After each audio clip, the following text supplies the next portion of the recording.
Pemirsa, setelah beberapa bulan melakukan penyelidikan hingga statusnya naik ke penyidikan, kasus dugaan korupsi di LPD Adat Sangeh, Badung memasuki babak baru. Penyidik Pitsus Kejati Bali menetapkan salah satu pengurus LPD sebagai tersangka dalam kasus yang konon merugikan keuangan negara hingga 130 miliar tersebut.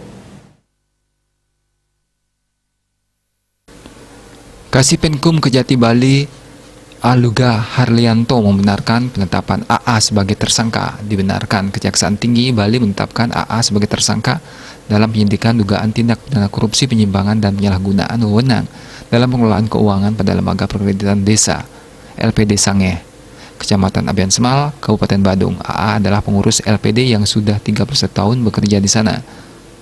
Berdasarkan pengumpulan bukti yang dilakukan oleh penyidik, pada 31 Mei 2022, Kejaksaan Tinggi menetapkan AA yang menjabat sebagai pengurus LPD Sangeh sebagai tersangka.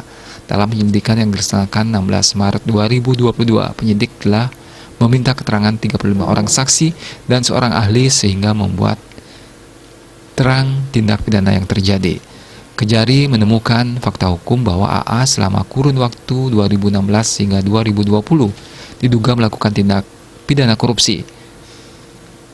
Kata Luga, di tahun 2016 hingga 2020, penyidik menemukan perbuatan tindak pidana korupsi yang dilakukan oleh AA. Salah satu modusnya membuat kredit fiktif. Tersangka AA melalui keluarganya telah menerima surat penetapan tersangka pada Jumat 3 Juni 2022 akibat perbuatan yang diduga dilakukan oleh tersangka berdasarkan hasil audit internal oleh kantor akuntan publik LPD Sangeh mengalami kerugian 130 miliar lebih.